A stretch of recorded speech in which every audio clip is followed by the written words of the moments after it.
우리가 해야 될 많은 일들이 기다리고 있는 우리의 사명의 땅이 있다고 생각합니다.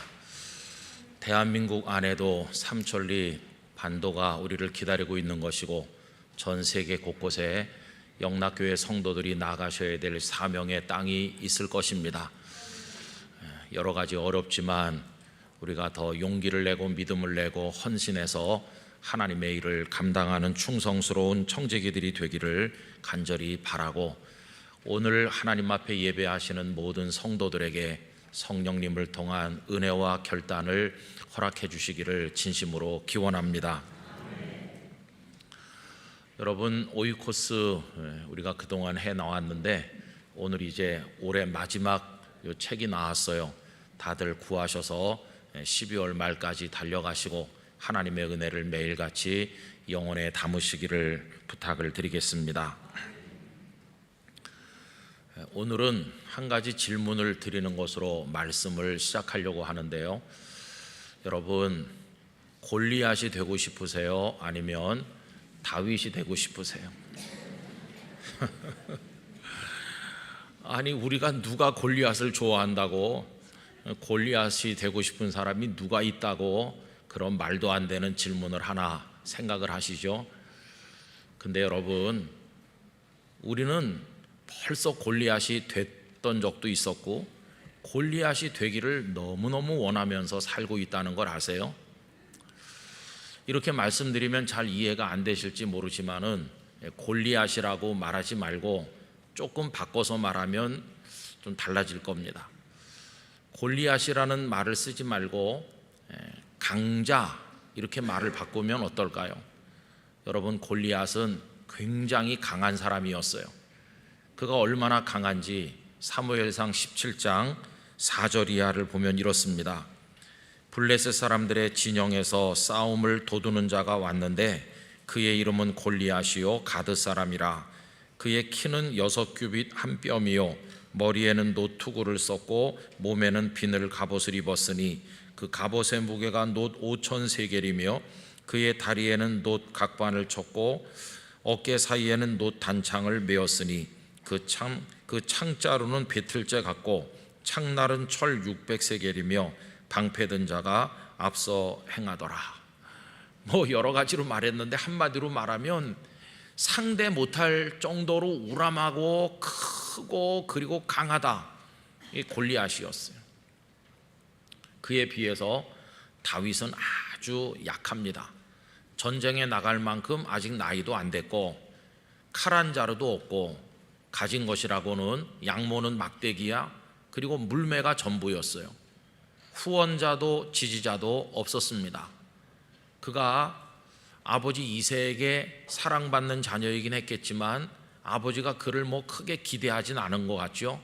그냥 철없는 막내다 이렇게 생각을 하고, 형님들 안부를 묻기 위해서 전쟁터에 갔다가 골리앗을 보게 됐고 그의 마음에 거룩한 분노가 일어나서 골리앗과 싸우는 것에 관해서 이야기를 하니까 그의 맏형님인 엘리압이 얼마나 무섭게 그를 책망하고 야단을 치는지.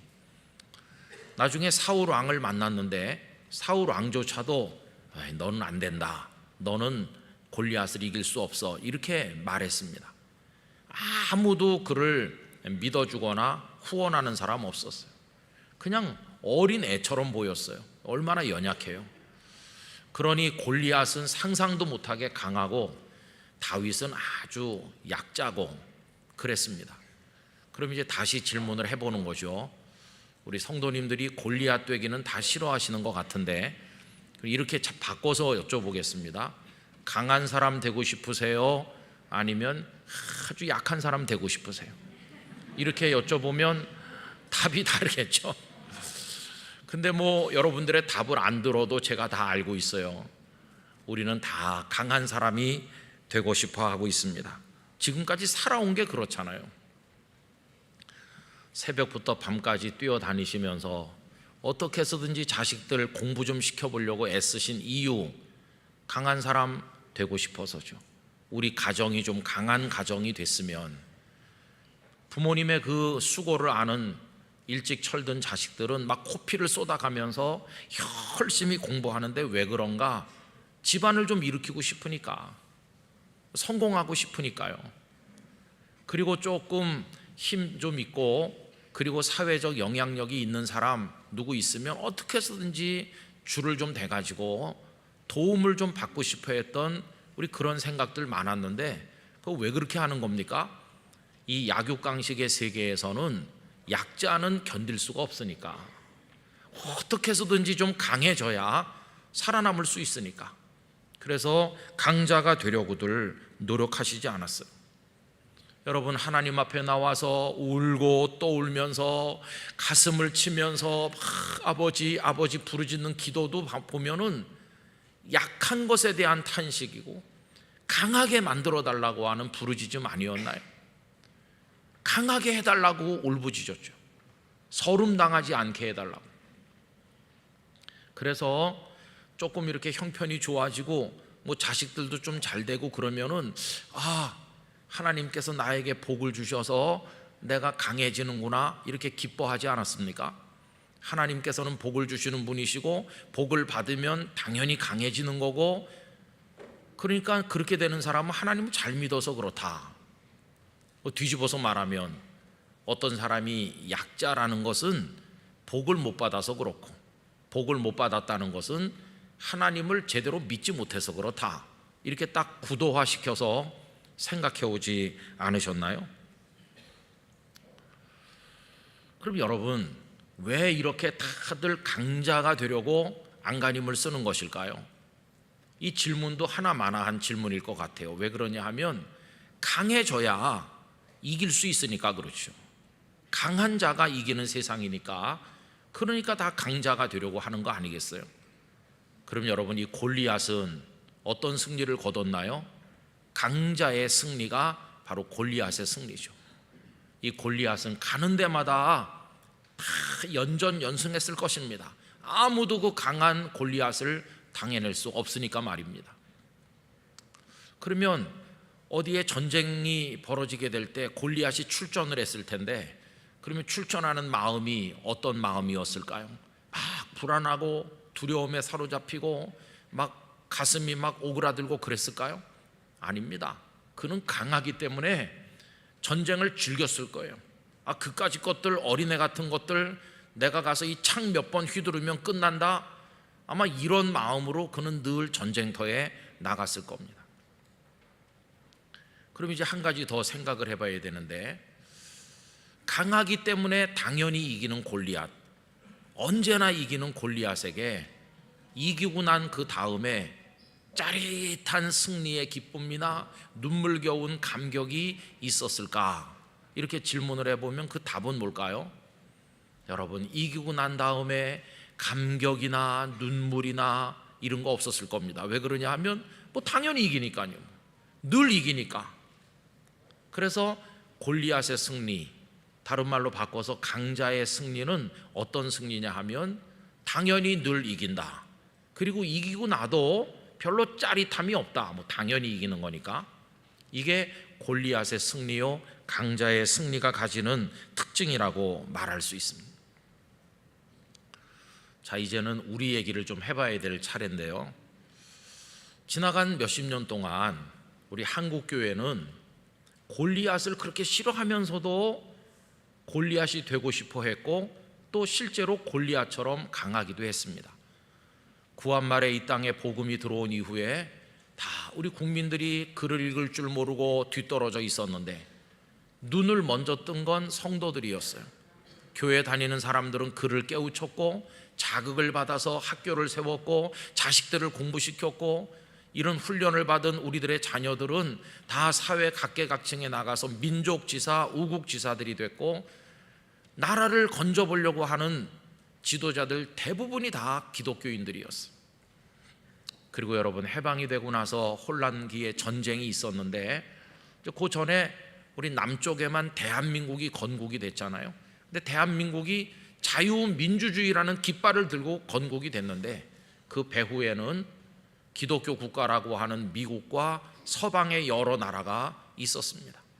자연스럽게 기독교가 우리 대한민국 사회에서 힘을 가지게 됐어요.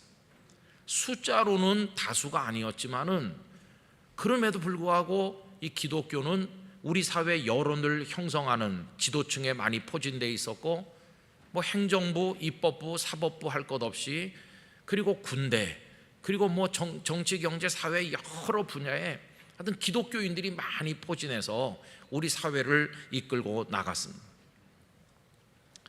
그리고 교회가 단합해서 맘만 먹으면 뭐 100만 명 정도 모이는 거는 문제도 아니에요. 또 기독교인들이 단합해서 마음만 먹으면 못할 게 없어 보이는, 나가 싸우면 다 이기는 골리앗처럼 그렇게 지냈던 때가 우리들에게도 있었습니다. 골리앗을 좋아하진 않지만 우리도 모르는 사이에 강한 골리앗이 되어 있었던 것이죠. 그런데 여러분, 오늘날은 어떻습니까? 요즘 와가지고 한국교회 성도들은 굉장히 당황하는 것 같습니다.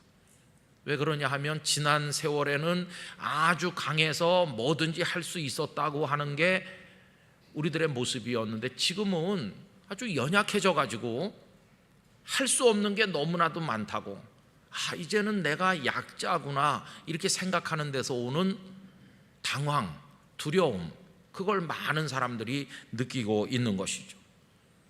여러분, 수도 좀 줄어들고 코로나19의 집중 공격을 받고 국회에 계류되어 있는 법 중에는 기독교를 불리하게 만드는 법안들이 많이 상정돼서 지금 계류 중에 있고, 여러 가지 여건이 우리가 더 이상 강자가 아닌 약자가 되고 있다고 하는 아픔을 우리들에게 주고 있는 것이죠. 그래서 모여 앉으면 옛날 얘기를 많이 하는 거예요. 옛날에 좋았어, 옛날엔 그랬었는데, 지금은 이런 얘기들을 많이 하는 거예요. 그런데 여러분, 그런 얘기는 영락교회에서도 많이 하고 있습니다. 제가 영락교회 와서 어른들에게 이런 얘기 많이 들었어요. 목사님, 제가 청년일 때요 어땠는지 아세요? 그런 얘기 많이 들었어요. 그때는 차고 넘치고, 그때는 뭐 주일학교 애들도 너무너무 많고 뭐 다 그랬다. 아닌 게 아니라, 제가 1984년도 영락교회 주보를 보니까 그때 주일날 실제로 와서 예배당에 앉아 예배 드린 숫자가 우리 교회학교 꼬마들까지 합쳐서 25,000명쯤 됐어요. 재적 말고 출석하는 성도가 그랬어요. 그리고 저 50주년 기념관을 지을 때 거의 30년 전인데 대략 700억 가까이 들었어요. 여러분, 그때 700억은 지금으로 치면 수천억이죠. 근데 영락교회는 그 정도는 그냥 너끈하게 해냈어요. 힘도 있고 아주 강한 그런 교회였어요. 근데 어른들이 앉아가지고 그때는 그랬다 이렇게 말하는 건 뭘 얘기하는 겁니까? 지금은요, 지금은 우리 영락교회가 그렇지 못한 것 같아, 이런 좀 마음 아픈 얘기 아닐까요? 그래서 우리 영락교회도 과거처럼 강하지 못하다고 하는 당황스러움을 많은 성도들이 느끼고 있다고 생각합니다. 그럼 여러분, 여기서 신앙적 질문을 해봐야 되는데, 자, 그럼 우리가 약자가 되고 있다고 합시다. 한국 교회도 그렇고 나 개인도, 우리 교회 공동체도 약자가 되고 있다고 이제 전제를 해놓고, 그럼 여러분, 신앙적 질문은 이겁니다. 약자가 되는 게 나쁜 건가? 약자가 된다고 하는 게 슬픈 건가? 이게 신앙적인 질문이에요. 여러분, 어떻게 대답하고 싶으세요? 아니, 목사님, 강자가 되는 게 좋은 거지 무슨 약자가 되는 게 좋은 거겠어요? 이렇게 생각하시겠죠. 그런데 여러분, 약자가 되는 게 그렇게 나쁜 것만은 아니에요. 왜 그러냐 하면요, 골리앗 싫어하시잖아요, 그죠? 그러면 다윗 좋아하시잖아요. 그렇죠? 다윗 싫어하세요? 다윗 좋아하시잖아요. 그죠? 약자가 되고 있다는 건 우리가 다윗이 되고 있다는 뜻이에요. 다윗처럼 나도 연약해지는구나, 그렇게 나쁜 건 아니에요. 다윗이 되는 거니까, 그죠?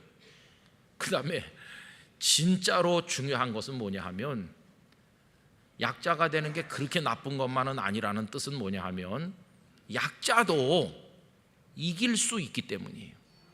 약자라고 다 지는 게 아니기 때문에. 약자도 이길 수 있으니까. 그래서 나쁘기만 한 건 아니라는 거예요. 왜? 이기면 되니까요. 연약하지만 이기면 되잖아요. 여기 지금 사무엘상 17장 너무나 좋아하는 말씀 아닙니까? 근데 그 주제가 뭡니까? 연약한 다윗이 강한 골리앗을 이긴 것처럼 우리도 이길 수 있다. 그거 아닙니까? 그래서 여러분, 약자가 된다고 해서 무조건 나쁜 건 아니에요. 연약한 다윗이 날린 물맷돌이 강하디 강한 골리앗의 이마를 꿰뚫어 그 거구가 땅을 울리면서 쓰러지는 것이, 약자도 이길 수 있구나. 우리가 약자가 된다고 해서 무조건 슬픈 게 아니라 이기면 되는구나 하는 걸 깨달을 수 있지 않습니까? 여러분, 예수님의 승리, 연약한 힘이 없어 보이는 주님의 승리였죠. 그 많은 사람들에게 끌려가서 십자가에 매달렸을 때 예수님이 강해 보였나요? 예수님은 털 깎는 자 앞에 잠잠한 어린 양처럼 너무도 허약해 보였죠. 예수님을 따라다니는 사람 겨우 12명에 한 사람 배신자고, 거기에 로마 황제가 보낸 총독과 분봉왕, 그리고 대제사장, 백성의 장로들, 사두개인, 바리새인들, 이들은 얼마나 강했습니까? 거기 매달려 계신 예수님은 약하고 또 약하고 또 약해 보였죠. 그러나 예수님이 지셨나요? 9회 말 투아웃 이후에 말로 홈런을 쳐서 뒤집는 것처럼 우리 예수님께서는 십자가를 통해서 우리를 죄로부터 해방시키셨습니다. 그리고 죽음의 권세를 깨뜨리시고 우리를 죽음에서 생명으로 옮기시는 승리자가 되셨습니다. 만왕의 왕이요 만주의 주가 되셨습니다. 약해 보였지만 가장 위대한 승리, 우리 예수님의 승리였어요. 그때 이후로 지금까지 교회 역사는 다 약자들의 승리였어요. 약자들의 승리. 초대 예루살렘 교회 겨우 120명밖에 안 됐고, 그리고 예수님을 못 박은 그 적들은 여전히 포진해 있었고, 그 그리스도인들은 보잘것없이 연약해 보였지만, 그러나 그들은 연약함에도 예루살렘을 흔드는 승리를 거두었고, 지금까지 아프리카, 아시아 곳곳에 복음이 전해질 수 있는 그 모든 과정 속에서 다 연약해 보이는 이들이 비틀거리며 걸어간 것 같았는데, 결국은 다 예수 그리스도의 복음이 전해지는 믿을 수 없는 다윗의 승리, 약자의 승리가 우리 교회 역사를 채우고 있다는 걸 우리가 알지 않습니까? 그래서 여러분, 지금 약해지고 있다는 게 그게 문제가 아니고요, 약해지더라도 이길 수 있다는 걸 모르는 게 문제고, 약자의 승리에 도전해보지 못하는 가라앉아 있는 무능한 우리들의 믿음 없는 이게 문제지, 약한 것 자체는 문제가 아니에요. 여러분, 일어서시기를 바랍니다. 믿음 안에 일어서면 약해도 승리하게 될 줄로 믿습니다. 약할 때 얻는 승리가 진짜 성도다운 승리요, 그 승리야말로 기적의 승리요, 하나님이 주시는 승리요, 은혜의 승리가 아니겠어요? 그게 성도의 승리의 본질적인 모습인 거죠. 연약한 자의 승리에는요 정말 짜릿한 쾌감이 있어요. 아까 제가 골리앗은 밤낮 이기기 때문에 이기고 나도 별 기쁨이 없다고 그랬잖아요. 그러나 연약한 자가 승리하고 나면 눈물이 막 쏟아지고 평생 잊을 수 없는 감격이 있는 거예요. 세계 최고의 프로축구는 영국 프리미엄 리그라고 하잖아요. 영국의 그 프로축구는 대단합니다. 그 프리미어 리그에 진출하는 게 모든 선수들의 로망이죠. 손흥민 선수가 거기서 득점왕이 됐으니까 굉장하죠, 그렇죠? 요새는 손흥민이 제 아들이나 되는 것처럼 신경을 쓰면서 보고 있어요. 성씨도 다르고 다 다른데 왜 그런지 모르겠어요. 진정이 안 돼요. 근데 요새 골을 잘 못 넣어가지고 좀 그래요. 근데요, 그 최고의 리그인데 재미는 없어요. 왜 재미가 없는지 아세요? 거기 역사가 오래고 돈이 많은 명문 구단, 전통적으로 강한 구단은 천문학적인 돈을 투자해서 세계 최고의 선수들을 마구 사들여서 그 11명 멤버 전체가 최고의 선수로 포진해 있습니다. 선수 한 명의 몸값이 다른 팀의 선수 몸값을 다 합친 것보다 많아요. 그래가지고 무자비하게 맨날 이기는 거예요. 그게 재미가 없죠. 뭐 당연히 이기는데 무슨 재미가 있겠어요. 사람들이 보고 싶은 건 뭘까요? 별 볼 일이 없어 보이는 약한 팀, 선수들도 이름도 없는 그런 선수들로 구성된 그 팀이 강팀을 이기는 걸 보고 싶어 하는 거예요. 이기고 나서 막 얼싸안고 그라운드를 뒹굴면서 눈물을 흘리면서 이겼다 이러는 모습, 인생에 좀 그런 게 있어야 되지 않겠어요? 맨날 강한 자만 이기면 그게 무슨 기쁨이겠어요? 그런데 여러분, 지난 8월 14일 날 브렌튼 포드라고 하는 정말 보잘것없는 팀이 최강의 팀 중에 하나라고 하는 맨체스터 유나이티드를요, 거기 호날두라는 선수도 포진하고 있고 그런데 이 연약한 팀이 4대 0으로 이겼어. 4대 0. 우와, 난리가 났어요. 뒤집어지는 거예요.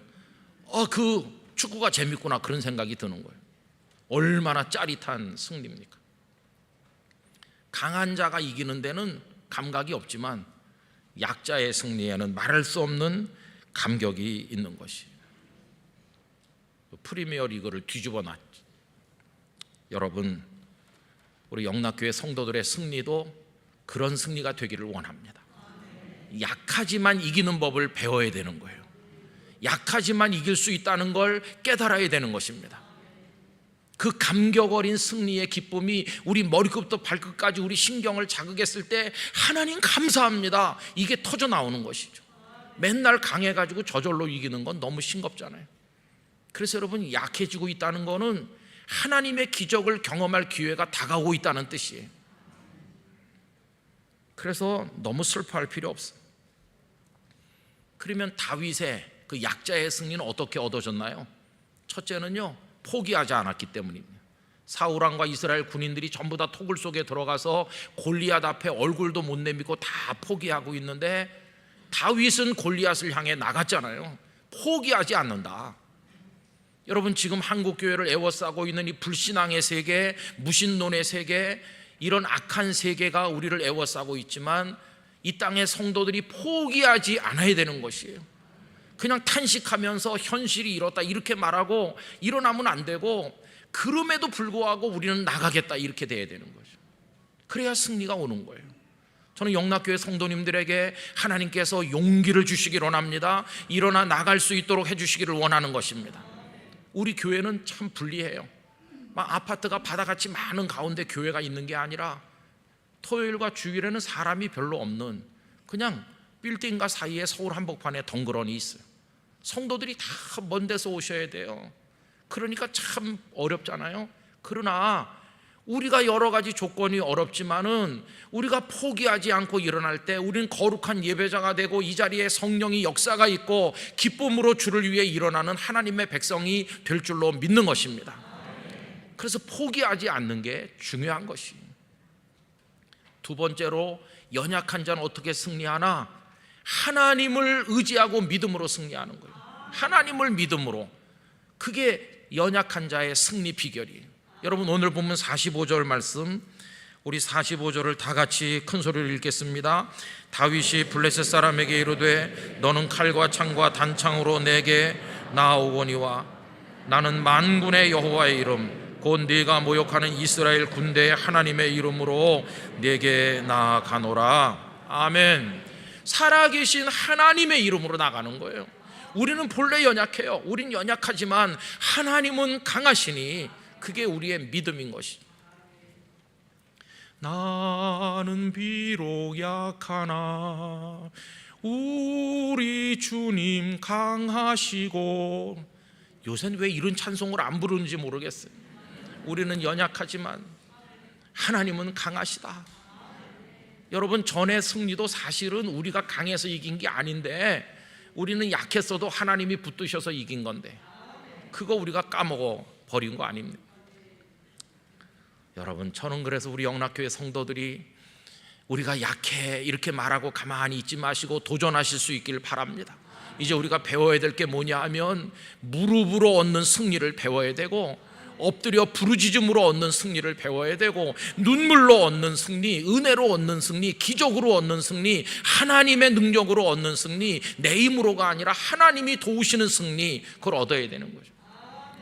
다윗이 골리앗 앞에 나갈 때 골리앗도 그렇고 모든 사람들이 계산에 넣지 못한 게 하나 있는 거죠. 저 어린애, 아무것도 가진 것도 없는, 보잘것없는 애, 젖비린내 나는 애다 이렇게 생각했지만 그들이 모른 게 뭡니까? 그 옆에 하나님이 계시다는 걸 골리앗도 모르고 아무도 모른 것이. 그러나 다윗 옆에 하나님 계시고 하나님 옆에 다윗이 있었던 것이, 우리 영락의 성도들이 하나님과 한편되고 하나님을 의지한다면, 그 앞에 무릎 꿇고 눈물로 부르짖는 법을 배우기만 한다면 우린 연약하지만 이기게 될 줄로 믿습니다. 그 믿음을 가져야 되는 것이. 여러분, 전쟁은 사람의 강함과 약함의 계산에 달려있는 게 아니라 하나님께 속한 것이라고 여기 47절에 말씀하지 않았습니까? 두려워하지 마시고 우리에게 주어진 여러 사명들 앞에서 위축되지 마시고 하나님을 의지하시기를 바라는 것입니다. 이런 승리를 한번 경험하고 나면요, 신앙이 확 살아나는 거예요. 얼마나 영적 유익이 있는지 몰라요. 우선 첫 번째 유익은 절대로 이런 사람은 교만하지 않습니다. 원래 우리가 강하기 때문에 우리가 이겼어, 이건 골리앗의 승리를 거두는 자들의 교만한 얘기잖아요. 저는 우리 영락교회가 과거에 강했을 때 그렇게 하지 않았었나 참 두려워요. 우리는 못할 게 없지. 우리 교회는 만약에 이렇게 말씀해 왔다면 그거는 골리앗의 승리가 가져온 교만이잖아요. 생각해 보세요. 만약에 그런 생각을 지금도 가지고 계신 분이 있다면 회개해야 됩니다. 다 내려놔야 됩니다. 골리앗의 승리는 멸망을 가져오는 것이. 그러나 연약한데 이겼구나, 하나님의 은혜로 이겼구나, 그런 사람들은 절대로 교만하지 않고 하나님이 하셨습니다, 하나님이 영광을 받으십시오, 이렇게 하기 때문에 영적으로 유익한 것이거든요. 또 이런 승리를 거둔 다음에 얻는 유익은 뭐냐 하면, 골리앗이 한 번만 있는 게 아니고 인생을 살다 보면 그 다음 계속 골리앗이 우리에게 다가오지만 더 이상 두려워하지 않는다는 것이에요. 지난번에도 승리하게 하신 하나님, 이번에도 승리하게 하실 줄 믿습니다. 그러면서 또 도전하고 또 나갈 수 있는 끊임없는 용기와 믿음이 우리 속에 샘솟게 된다는 것이에요. 이렇게 살아있는 성도죠. 그런 이에겐 간증이 끊어지질 않고 하나님을 체험하는 이야기가 날마다 계속되는 것이에요. 우리 영락교회 연세 높으신 어르신들로부터 시작해서 모든 어린 아이들까지 연약하지만 이기는 법을 배우게 되기를 원합니다. 다윗의 승리를 배우게 되기를 간절히 원하는 것입니다. 그래서 저는 영락교회 안에 하나님의 살아계신 증거들이 많아지기를 원하는 것입니다. 한 분 한 분도 그렇고 우리 교회 차원에서도 그렇고 기적을 경험한 이야기들이 넘쳐나기를 진심으로 원하는 것입니다. 모든 영광은 오직 하나님께만 올려드리기를 원합니다. 믿음으로 가는 것입니다. 여러분, 어렵더라도 전도하시기 바랍니다. 힘들어도 다시 도전하시기를 바랍니다. 우리 교회 사명을 붙들고 일어나기를 원합니다. 그렇게 할 때 하나님은 우리를 도우실 것이고 우리가 날리는 물매가 사탄의 이마를 맞출 수 있게 될 것입니다. 그런 승리를 주시기를 간절히 기원하고 그렇게 될 줄 믿으면서 이 말씀을 드립니다. 기도하겠습니다. 아버지 하나님, 저희들은 연약합니다. 그러나 하나님은 강하심으로 하나님으로 인한 승리를 거둘 줄 믿습니다. 무릎 꿇어서 얻는 승리, 눈물로 부르짖어 얻는 승리, 약하지만 하나님의 능력으로 기적적으로 얻는 승리 저희들에게 허락하여 주시옵소서. 거룩한 기쁨과 감격의 눈물로 하나님을 찬송케 되는 승리를 저희들에게 허락하여 주시옵소서. 포기하지 말게 하시고 달려가게 하시되 하나님의 이름으로 나아가게 하여 주시옵소서.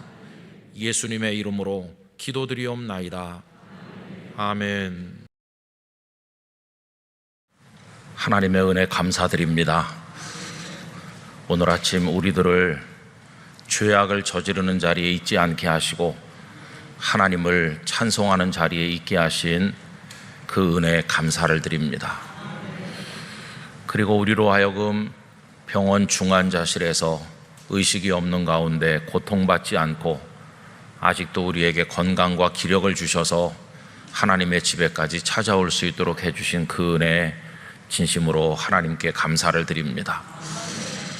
고독하게 홀로 있지 않고 믿음의 동료들과 함께 성도들과 함께 앉아서 이 아름다운 예배당에서 하나님을 찬송할 수 있게 된 것 감사드리고, 대한민국의 신앙의 자유를 주셔서 자유롭게 하나님을 경배할 수 있는 특권을 누리게 하심에 감사를 드립니다. 가정에서 예배하시는 분들에게도 하나님의 은총이 함께 하시길 바라고요. 이 맑은 새벽에 우리에게 내려주시는 아침 이슬 같은 하나님의 은혜가 우리가 주님의 나라에 이르는 그날까지, 또 예배의 자유가 이 땅에 주의 나라가 임하는 마지막 날까지 계속되기를 간절히 원하고, 우리 아들, 딸, 손자, 손녀, 자손 만대로 이어지기를 진심으로 기원합니다. 이제 새로운 계절이 시작되는 9월의 문턱에 서 있는데, 올해 남아있는 4달 동안 성령님께서 영락교회 성도들의 삶을 인도해 주시기를 간절히 바라고, 여러분들의 마음과 가정과 일터에 평안을 주시기를 원합니다. 주님이 함께 계시는 가정, 주님이 인도하시는 인생, 주님과 함께 나누는 감사가 풍성하시기를 간절히 바랍니다. 오늘도 이 모임을 위해서 안내하시고 수고하신 분들에게 감사를 드리고, 또 이름을 밝히지 않으시고 식사를 제공해 주시는 가정에 하나님의 축복이 함께 하시길 바라면서 감사를 드립니다. 여러분, 끝나시고 그냥 가지 마시고 가서 다 맛있게 잡수시고 가시면 좋겠어요. 코로나 이전에 우리 꼬마들이 많이 왔는데 어떻게 잠도 안 자고 왔어? 그러니까 컵라면 먹으려고요, 이렇게. 그런데 아니 뭐 집에서는 컵라면 안 먹니? 엄마가 안 줘요. 컵라면이 그렇게 건강에 뭐 그렇게 썩 유익하다고 생각을 안 하는 어머니 아버지들이 있으셔서 잘 안 주시는 것 같은데, 교회 오면 한 달에 한 번씩 아무 눈치 안 보고 컵라면을 자유롭게 먹을 수 있으니까 참 주님은 우리를 자유케 하시는 분이십니다. 여러분, 식탁이 얼마나 축복된 건지 말할 수 없어요. 가셔서들 다 인사하시고 옛날에는 식사하면 코로나 걸린다고 그랬는데 요새는 다 강하고 담대해져 가지고 잘 모르겠더라고요. 바깥에 나가면 안 써도 되니까 안 쓰잖아요. 그렇죠. 바깥에서는 안 써도 되니까 마스크를 안 쓰다가 식당에 들어가는 그 문 입구에서만 씁니다. 입구에서 일단 썼다가 그 다음에 앉아가지고 음식 나오면 다시 벗고, 그러니까 참 요새 우리가 하는 게 우스운데, 어쨌든 건강하시고 오늘 식탁에도 잘 앉으시고 그러면 좋을 것 같아요. 여러분, 왜 먹는 얘기를 자꾸 말씀드리느냐 하면요, 하나님께서 사람을 창조하시고 제일 먼저 주신 복이 먹는 거였습니다. 제일 먼저 주신 복. 그러니까 우리는 자꾸만 먹기를 탐하는 자, 그 귀절이 우리 가슴에 박혀가지고 먹을 때마다 죄를 짓는 것 같고, 많이 먹으면 더 많은 죄를 짓는 것 같지만, 여러분, 하나님은 우리가 즐겁게 맛있게 먹고 건강하길 원하시는 겁니다. 창세기 1장 29절 여러분에게 잡수시는데 기쁨을 드리기 위해서 읽어드릴게요. 하나님이 이르시되 내가 온 지면에 씨 맺는 모든 채소와 씨 가진 열매 맺는 모든 나무를 너희에게 주노니 너희의 먹을거리가 되리라. 그래서 먹으라고 말씀하셨어요. 그러니까 먹는 거는 특권인과 동시에 또 하나님의 복인과 동시에 주신 생명을 유지하고 잘 살기 위한 의무이기도 하다 하는 것을 알게 됩니다. 요즘에 음식을 거부하는 병이 있어요. 그렇죠? 그건 다분히 정신적인 영향이 많은데, 날씬해져야 된다고 너무 생각하면서 음식을 거절해서 몸무게가 뭐 30kg 뭐 이렇게 되면 사람 구실하기가 어려워요. 저 같은 사람도 문제지만은 안 먹는 것도 참 문제입니다. 그러니까 여러분, 맛있게 식사하는 거 중요하죠. 저는 식사할 때 꼭 빼놓지 않고 마음으로 드리는 기도가 있어요. 그게 뭐냐 하면은, 이게 점심 식사라면 하나님, 영락교회 성도들의 점심 식탁이 부실하지 않도록 축복해 주십시오. 이렇게 늘 기도하거든요. 다들 식사하실 거 아니에요, 그죠? 흩어져 계신 곳에서. 우리 영락의 성도들 식탁이 복되기를 기원합니다. 근데 복된 식탁은 우선은요, 먹을 게 있어야 되겠죠. 먹을 게 없는 식탁, 참 그 슬픈 거죠. 그렇죠? 그래서 이런 반찬 저런 반찬 따뜻한 밥과 국이 있어서 식탁이 부실하지 않도록 먹을 게 있도록, 그 다음에 그것만 가지고는 좋은 식탁이라고 할 수 없고, 여러분 음식을 보았을 때 잡수시고 싶은 식욕이 우리 속에 있어야 되겠죠. 그죠? 음식이 땡긴다, 그래서 맛있게, 입에서도 맛있고 그래서 맛있게 잡수실 수 있는 이 식욕, 이건 하나님께서 주시는 복이라고 생각합니다. 언제까지나 음식을 맛있게 먹고, 제가 아는 어떤 분은 연세가 백수가 거의 다 되시는데 아침까지 잘 드시고 하늘나라에 가신 분이 있으시더라고요. 그 마지막까지 잘 잡수시고, 또 그것만 가지고 충분하다고는 말할 수 없겠죠. 잘 잡수셨으면 그 다음 뭐가 필요할까요? 그게 소화가 잘 돼야 돼요. 소화가 잘 돼서, 그래서 그게 우리 몸에 에너지가 돼가지고 의욕이 생기고 힘이 생겨서 살 수 있어야 되는 거죠. 그러면 먹을 게 많고 식욕이 넘치고 그래서 맛있게 먹고 소화 잘 돼서 건강하면 그것만으로 충분한 식탁이겠나? 그렇지 않죠, 여러분. 거기 중요한 것은 사랑이 있는 식탁이어야 됩니다. 화목한 식탁이어야 됩니다. 음식은 맛있는데 막 화를 내면서 싸우면서 먹는 식탁은 참 괴롭겠죠. 그래서 그 속에 따뜻한 사랑이 있는 식탁이어야 되거든요. 여러분, 시편 128편 3절, 네 집 안방에 있는 네 아내는 결실한 포도나무 같으며, 그 다음에 말씀이 참 귀하죠. 내 식탁에 둘러앉은 자식들은 어린 감람나무 같으리로다. 이래서 가족들이 이렇게 함께 앉는 거, 여러분 혼자 먹는 건 뭐 직장 때문에 멀리 와서 혼자 사는 이들도 있고, 또 가족들이 다 세상 떠나셔서 혼자 되신 어르신들도 계시고, 어쩔 수 없이 혼자 잡수시는 분들이 계시겠지만은 식탁의 교제라고 하는 건 정말 축복된 것입니다. 그래서 함께, 천국에는 혼밥이 없을 거예요. 천국에는 우리 예수님과 함께, 사랑하는 믿음의 식구들과 함께 하나님께 감사하고 찬송하며 함께 할 식탁일 것이라고 믿습니다. 함께 하는 거죠. 그래서 거기서 육신적인 에너지를 얻을 뿐만 아니라 정서적인 에너지도 얻고 영적인 에너지도 얻어서 기쁨이 충만해야 되는 거죠. 그래서 여러분, 식탁의 축복이 함께 하시기를 바랍니다. 제가 오늘 이 말씀을 준비하면서 머릿속으로 대충 계산해 봤어요. 얼마나 많이 먹을까 우리가. 여러분, 보통 뭐 예외적인 경우도 있지만 대개 하루 3끼 먹는다 그렇게 말하잖아요.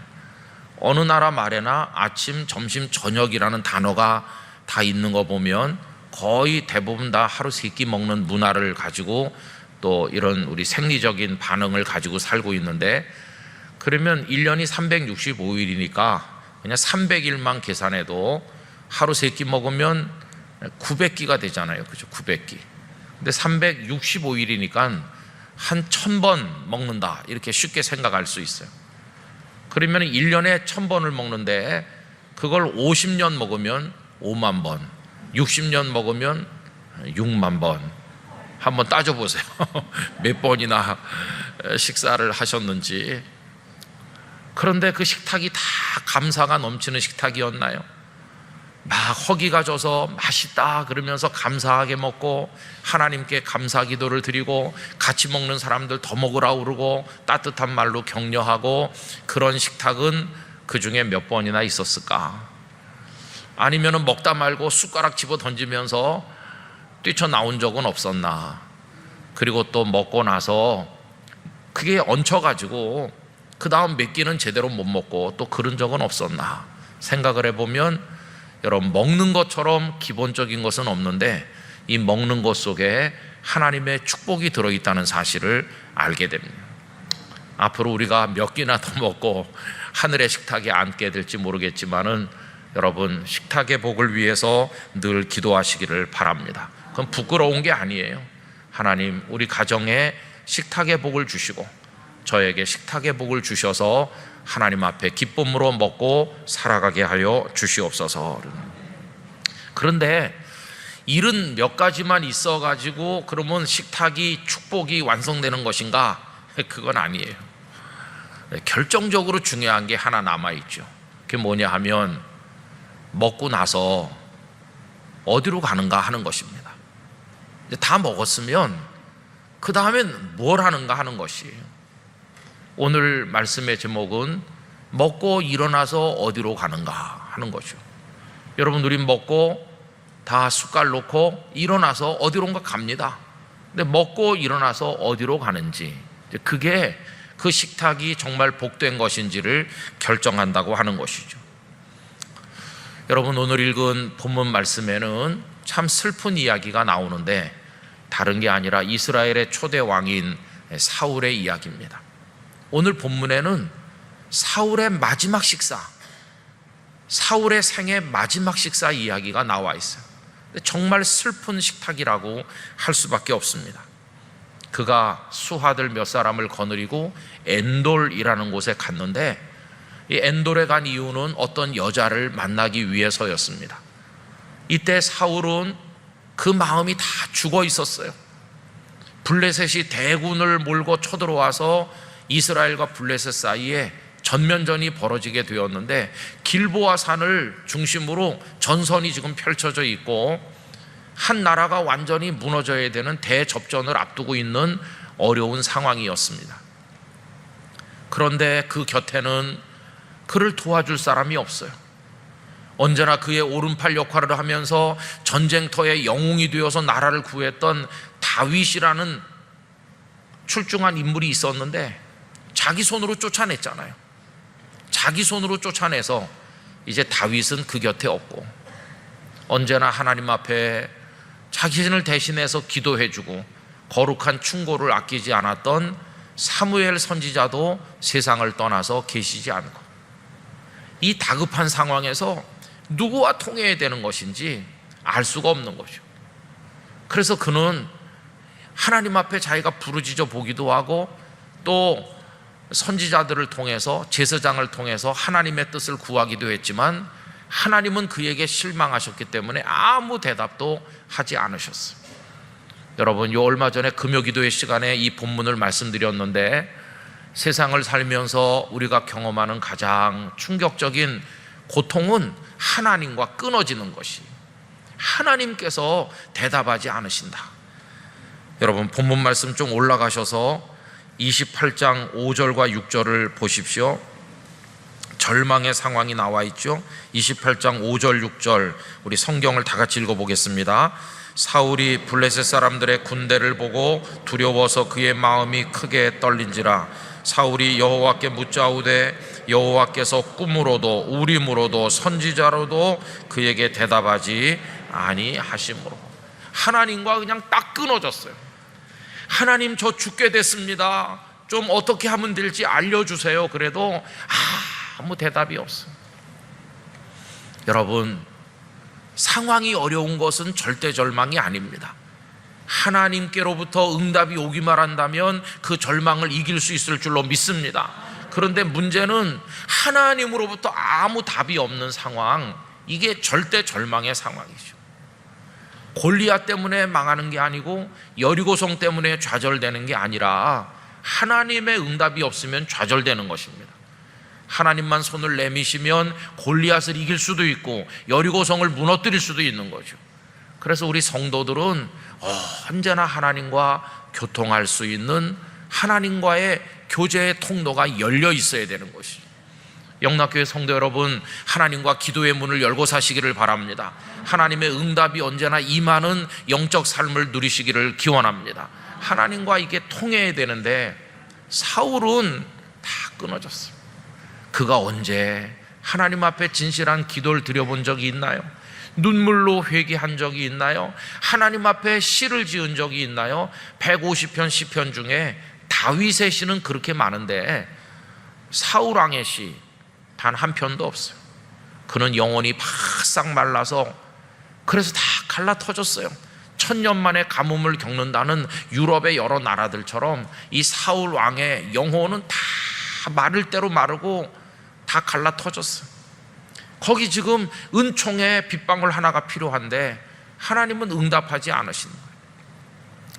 그래서 완전히 절망에 빠진 이 사울이 이제 마지막 수단으로 신접한 여자, 신을 접한, 말하자면 무당 같은 여자를 찾는 거죠.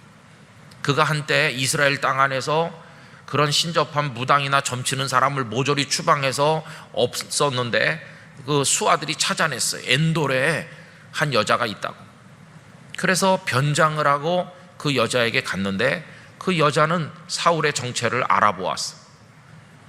그랬더니 사울이 한다는 말이, 내가 죽게 됐다. 그러니 사무엘을 좀 불러 올려달라. 초혼제 같은 걸 하는 거죠. 여러분, 결국 사울에게 전달된 메시지는 뭐냐 하면 죽을 거라는 거예요.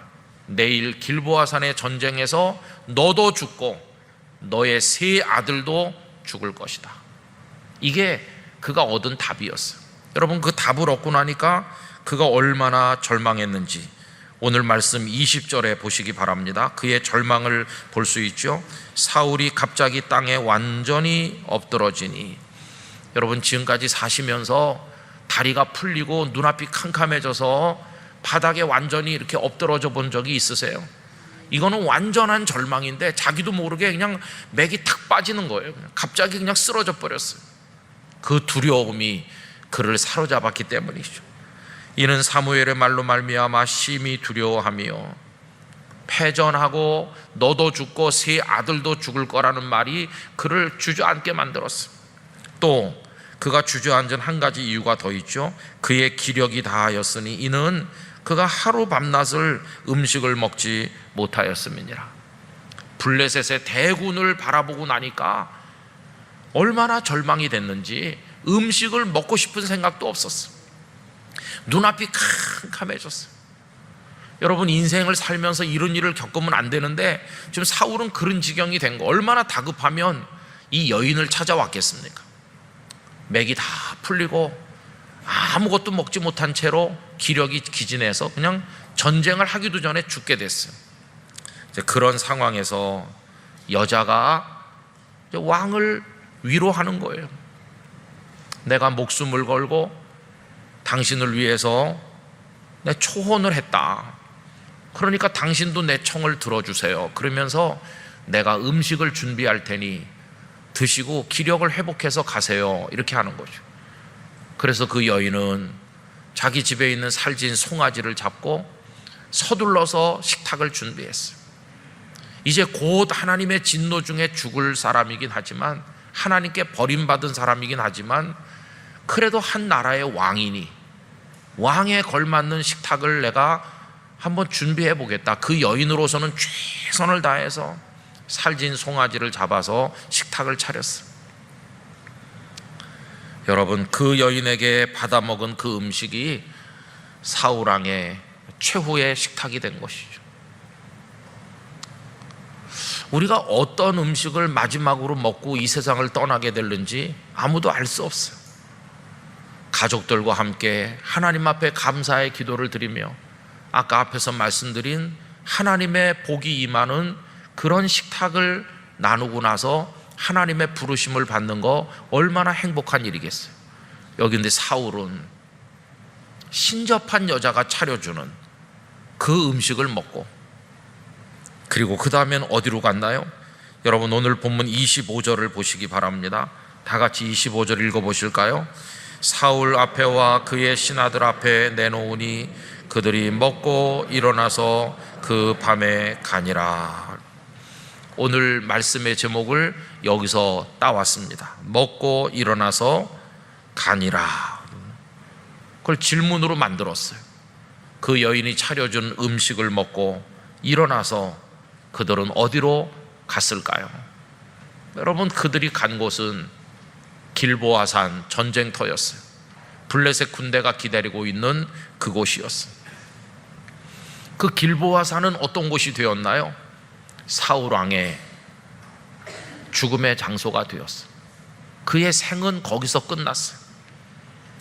기스라는 사람의 아들로 태어나서 한때는 겸손했고 마음이 깨끗했고 한때는 하나님 앞에 잘해보려고 했던 사람인데 권력에 취하고 교만해져서 하나님을 버리고 애꿎은 다윗을 죽이려고 하면서 그는 무수한 악행을 저지르며 하나님의 버림을 받았는데 마지막 식사를 하고 일어나서 간 곳이 어디인가?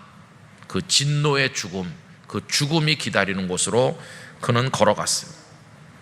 그리고 그는 거기서 죽었고 요나단을 비롯한 아들들도 거기서 죽었어요. 길보아산 전쟁에서 가장 안타까운 한 사람은 요나단이죠. 그는 다윗에 대해서는 우정을 다했고 아버지에 대해서는 함께 싸우다 죽음으로 자식으로서의 효도도 다한 사람이라고 할 수 있어요. 블레셋 군인들은 사울 왕의 목을 베고 그의 시체를 벳산 성벽에 못 박아 매달아서 오가는 사람들에게 조롱거리가 되게 했습니다. 얼마나 처참한 종말인지. 그런데 죽어서 못 박힌 사울 왕의 몸속에는 그 여인이 만들어준 마지막 음식이 들어있었을 거예요. 그 마지막 음식은 축복의 음식이 아니라 그의 죽음을 준비하는 비극적인 음식이 된 것을 우리가 볼 수 있습니다. 여러분, 사울과 그의 수하들만 먹고 일어나서 간 건 아니죠. 오늘 우리도 늘 이 일을 반복하고 있습니다. 오늘 아침에도 우리가 식당에서 한 성도님 가정에서 대접해 주시는 음식을 먹을 겁니다. 그리고 우리도 이 말씀 그대로 먹고 일어나서 갈 것입니다. 그런데 문제는 어디로 가서 무엇을 하는가? 그게 문제죠. 먹는 것 자체가 중요하다기보다는 먹은 이후가 중요한 것이죠. 우리들은 먹고 일어나서 어디로 갈 것인가? 여러분, 성경을 읽어보면요, 먹고 일어나서 간 사람들의 이야기가 굉장히 많다는 것을 알게 됩니다. 이 새벽에 다 말씀드릴 수 없습니다만 한 가지 예를 들면 갈멜산의 영웅이었던 엘리야 선지자께서 하나님 앞에 죽기를 청하는 얘기가 그 열왕기상 19장에 나오잖아요. 로뎀나무 그늘에 누워서 조카 온이 나를 데려가 달라고, 죽게 해달라고 하죠. 그런데 하나님께서 그에게 먹을 것을 주시면서 그를 위로하십니다. 그리고는 일어나 가게 하시는데 열왕기상 19장 7절 8절에 보면 여호와의 천사가 또 다시 와서 어루만지며 이르되 일어나 먹으라, 내가 갈 길을 다 가지 못할까 하노라 하는지라. 이에 일어나 먹고 마시고 그 음식물의 힘을 의지하여 40주 40야를 가서 하나님의 산 호렙에 이르니라. 엘리야도 먹고 일어나서 기력을 차리고 이제 호렙산까지 가는 거예요. 이 먹고 일어나 간 그 다음이 확연하게 갈라진 예를 이야기한다면 예수님의 최후의 만찬이라고 할 수 있어요. 그 다락방에서 예수님과 12제자가 식탁의 교제를 나누었습니다. 거기서 성만찬 예식이 제정이 되었습니다. 그리고 일어나서 찬미하며 감람산으로 가니라 이렇게 돼 있는데, 그 예수님과 12명, 13명이 식탁을 같이 시작해서 중간에 한 사람이 먼저 나갔죠. 먼저 나간 한 사람은 가룟 유다였어요. 그는 먹고 일어나서 배신자의 길로 갔습니다. 예수님을 잡아가기 위해서 그는 가서 군인들을 인솔해가지고 감람산으로 오게 되는 것이죠. 이제 남아있는 11명과 예수님 감람산으로 올라가셨는데 예수님의 발걸음은 감람산 겟세마네 동산을 거쳐서 여러 재판의 장소를 거쳐서 비아 돌로로사 그 길을 거쳐서 예수님은 골고다 언덕 십자가 위에 우리를 위해서 모든 걸 주시는 그 구원자의 그 자리로 연결된 길을 걸으셨습니다. 예수님은 잡수시고 일어나셔서 어디로 가셨나? 생명의 구주가 되시는 그 길을 걸으셨습니다. 그런데 그 나머지 11명의 제자들은 먹고 일어나서 어디로 갔습니까? 그들은 살기 위해서 도망갔습니다. 겟세마네 동산에서 예수님을 다 버리고 어디론가 흩어져서 자기들의 살 길을 찾게 되었습니다. 오늘도 수많은 사람들이 하루 세 끼 먹고 일어나서 어디론가 갑니다. 그 어디로 가서 무엇을 하는가, 거기에 우리의 인생이 달려있다는 것을 생각하게 되는 것이. 9월이 시작이 되는데 여러분, 이 한 달 동안에도 우리는 많은 걸 먹을 것입니다. 그리고 감사할 것입니다. 특별히 추석이 얼마 남지 않았는데 이제는 가족들과 오랜만에 모여서 또 맛있는 음식을 만들어서 다 잡수시겠죠. 여러분들의 식탁에 하나님의 복이 임하기를 원합니다. 그러나 그렇게 모여 앉았을 때 같이 질문해 보시길 바랍니다.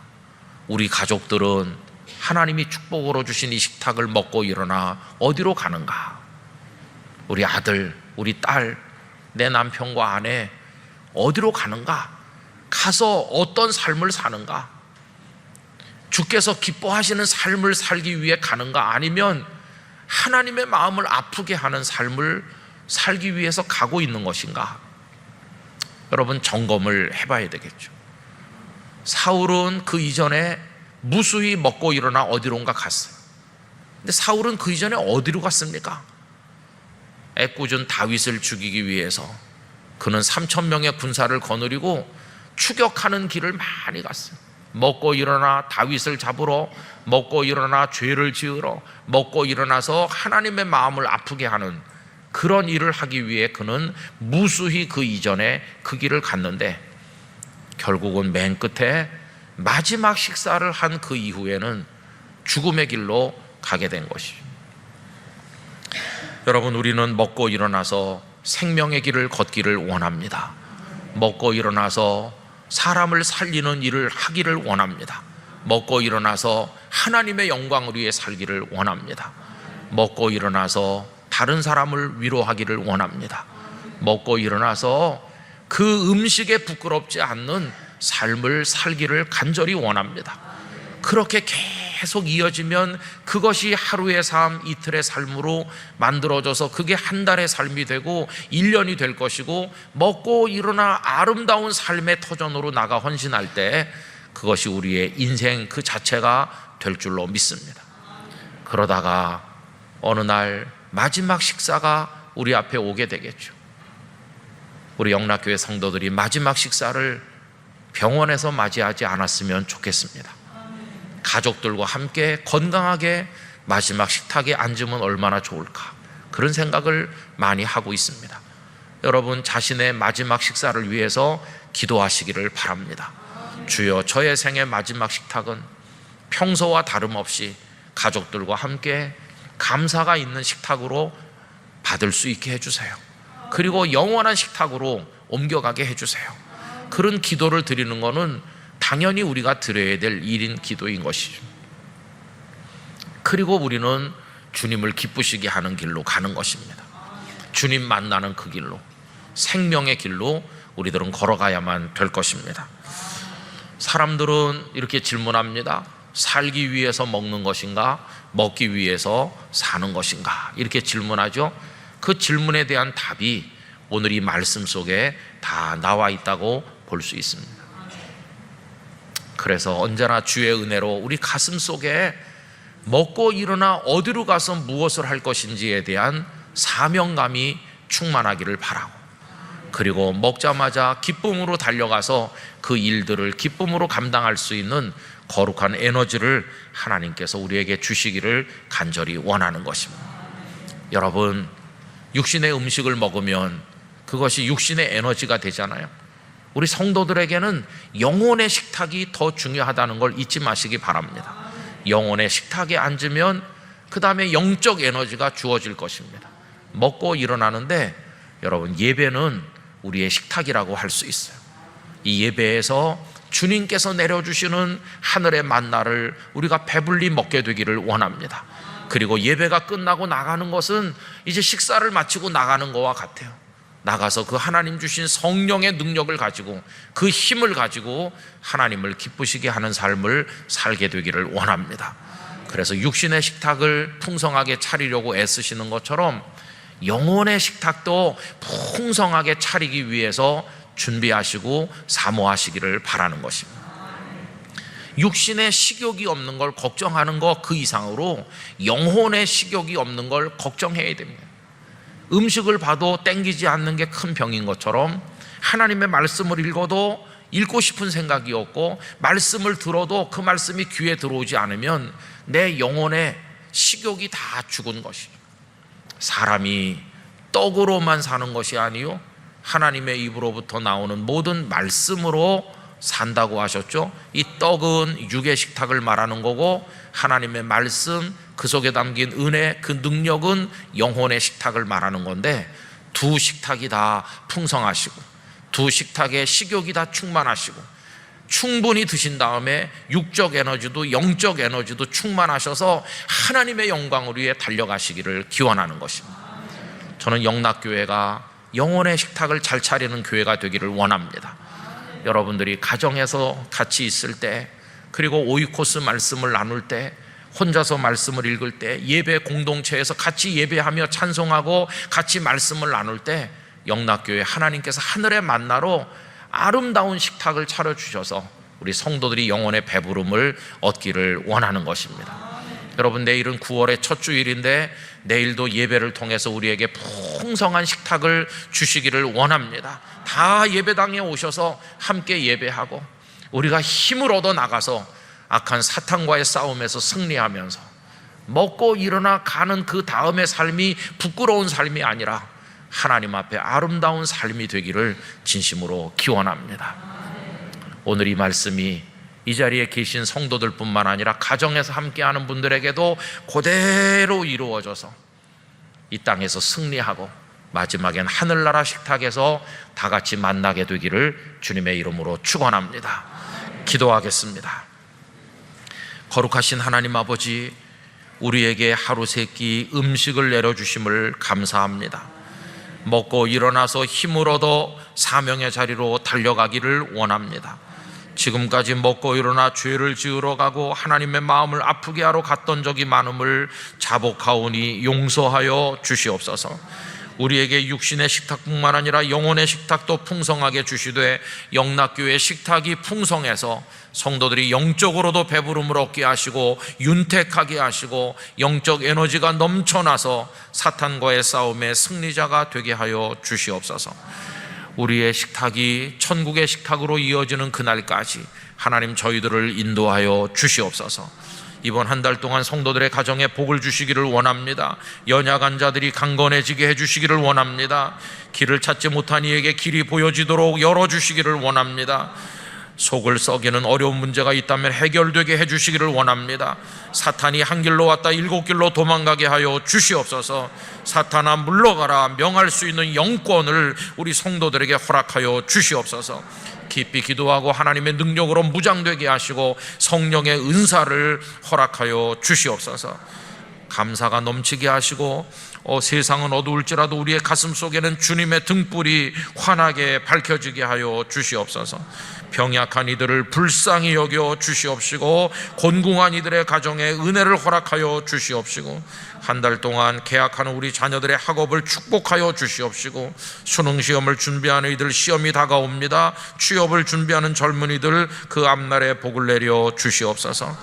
오늘 아침에도 우리를 위해서 수고한 모든 분들의 손길에 은혜를 주시고 식탁에 공개를 하시는 가정에 복을 내려주시며 우리 영락교회 안에 모든 크고 작은 일들, 우리의 기도 제목들 이 한 달 동안 걸어갈 때 주여 저희의 인도자가 되어 주시옵시며 공급자가 되시며 보호자가 되어 주시옵소서.